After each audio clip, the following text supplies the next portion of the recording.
Audio Jungle. Yang terakhir ada Destia Audio Jungle. Salah satu karya sastra klasik yang cukup populer yaitu Serat Centini. Karya tersebut ditulis oleh para pujangga yang menjadi abdi dalam Keraton Surakarta sekitar abad ke-19. Mereka adalah Yasadipura pertama, Kiai Rangga Sutrasno, dan Raden Ngabehi Sastradipura. Tulisan dalam Serat Centini mengandung banyak ilmu pengetahuan, seperti ilmu pengetahuan alam, sosial, budaya, dan yang paling menarik juga ilmu tentang seksualitas atau percintaan. Sayangnya hanya pihak-pihak tertentu saja yang bisa mengapresiasi isi dari kitab sastra kuno tersebut, seperti pecinta sastra ataupun ahli filologi, dan kaum akademisi lainnya. Sementara generasi muda lainnya, cenderung kurang bersedia untuk berpartisipasi. Lalu seperti apa peran museum atau perpustakaan naskah-naskah Jawa kuno?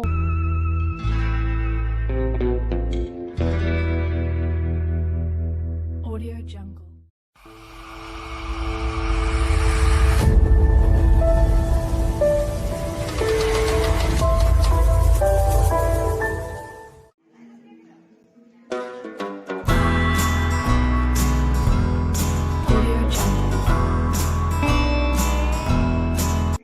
Atas situasi tersebut, Museum Radia Pustaka Surakarta, Jawa Tengah melakukan terobosan baru. Tujuannya agar generasi muda dapat menikmati, atau setidaknya bisa sedikit mengenal isi buku sastra klasik tersebut. Sehingga setiap tanggal 28 kami adakan acara Srawung Centini, ungkap Totok Yasmiran, seorang filolog dari Museum Radia Pustaka Surakarta, saat ditemui di sela-sela acara Srawung Centini, pada hari Minggu, tanggal 28 Januari tahun 2024, lalu.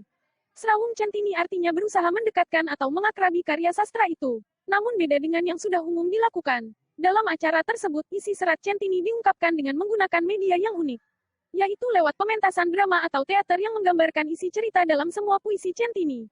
Bukan sekedar drama pendek, namun juga diiringi dengan musikalisasi alat musik kentrong dan kendang. Jadi, dengan bantuan media kreatif yang menghibur, penonton atau pihak yang mendengarkan tidak merasa bosan, dan hatinya bisa lebih terbuka menerima dalam menyelami isi karya sastra Centini. Dengan penuh kegembiraan, kisah atau alur cerita dalam puisi Serat Centini disingkap satu persatu. Mula-mula dibaca dari bahasa aslinya, kemudian diterjemahkan ke dalam bahasa Jawa modern dan bahasa Indonesia, sehingga generasi muda diharapkan semakin mencintai kepada ilmu pengetahuan dan budaya asli Jawa. Serat Centini sendiri, saat ini dianggap sebagai karya sastra terpanjang yang pernah ditulis oleh manusia di seluruh dunia. Tak bisa dibantah, seluruh isinya memuat 722 pupu dengan 31.837 jumlah tembang. Jadi bisa mencapai 12 bab atau volume pada ukuran buku biasa. Alhamdulillah Museum Radia Pustaka sudah berhasil memperbanyak dengan menyalin Serat Centini asli ke berbagai bahasa khususnya bahasa Indonesia. Sehingga generasi muda lebih mudah mengapresiasi isi Serat Centini, tambah Bunita Rintiwati, Kepala UPT Museum Surakarta dari Dinas Kebudayaan dan Pariwisata Solo yang turut hadir dalam acara Srawung Centini tersebut. Bunita juga menambahkan, Museum Radia Pustaka masih memiliki potensi besar dalam hal koleksi seperti naskah kuno. Namun banyak wisatawan atau pengunjung yang belum memahami apa itu naskah kuno dan apa isinya. Beberapa orang hanya bisa melihat buku-buku yang dipajang di museum, dan yang lain tidak tahu bagaimana memahami atau membaca isinya. Oleh karena itu, pihak museum berinisiatif untuk menyalin dan mengubah aksara dan bahasanya agar mudah diapresiasi oleh masyarakat. Terutama agar generasi muda memahami sejarah, ilmu pengetahuan, dan budayanya sendiri.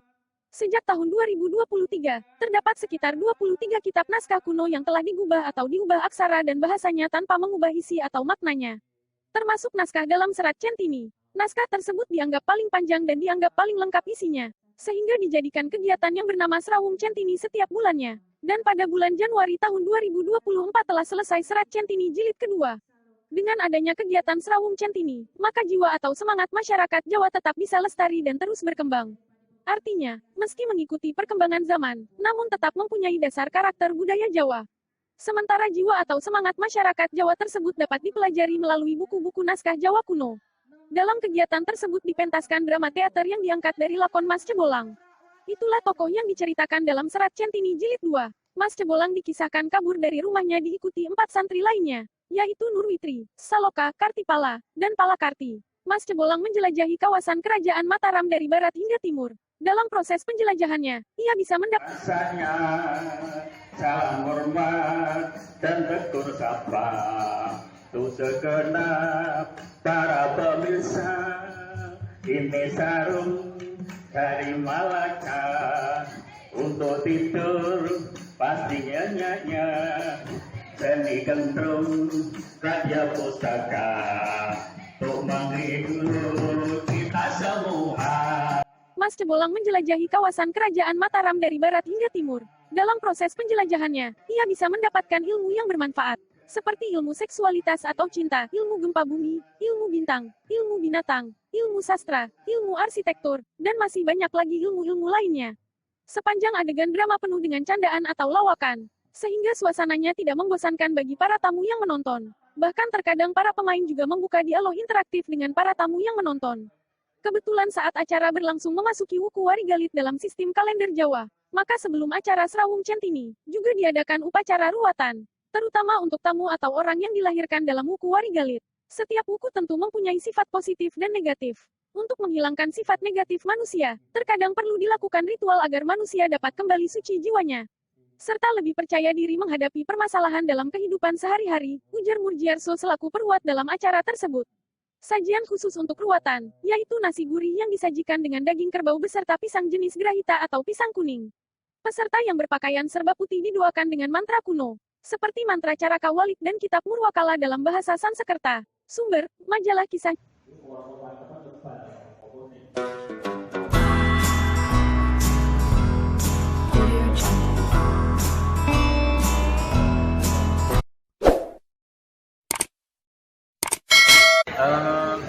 Pembacaan ulang serat kencing.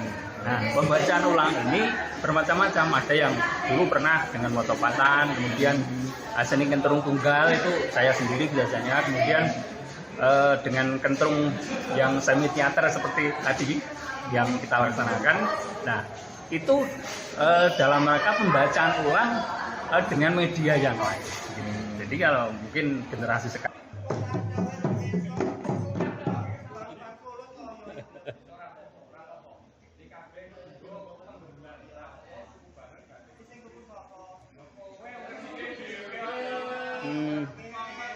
Nah, yang chapter kedua ini menceritakan sedikit vulgar ya, karena di sini menceritakan Mas Cebolan itu tadi, ya dalam kehidupannya melalui pesisir utara Pulau Jawa dan mencari kerajaan Mataram, dan di dalam perjalanannya itu banyak kontroversi yang sebenarnya sejak zaman dahulu itu sudah ada. Salah satunya adalah kehidupan asmara dan juga penyimpangan seksual di zaman dahulu, sehingga terkesan vulgar. Tetapi saya ingin menyampaikan bukan hal vulgarnya, tetapi adalah suatu filosofi hidup manusia.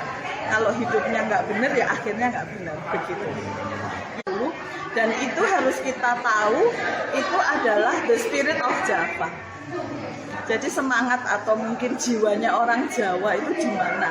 Jiwanya orang Jawa ya dari kita belajar dari buku-buku itu. Begitu, Mas.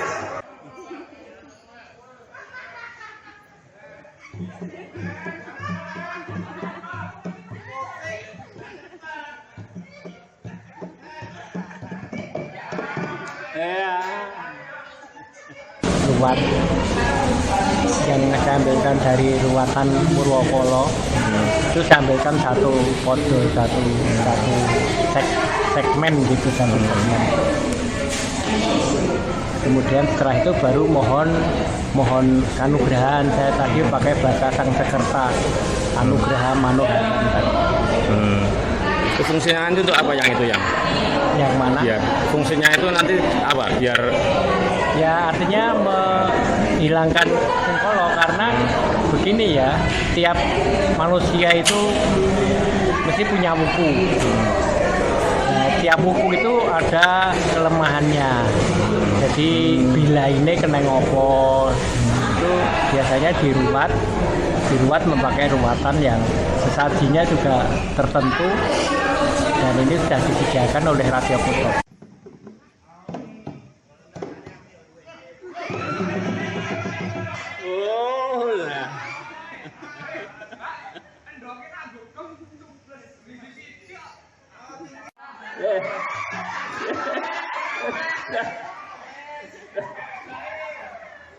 Wis sajak ngene karo Bapak, ini kok saestu cemplung.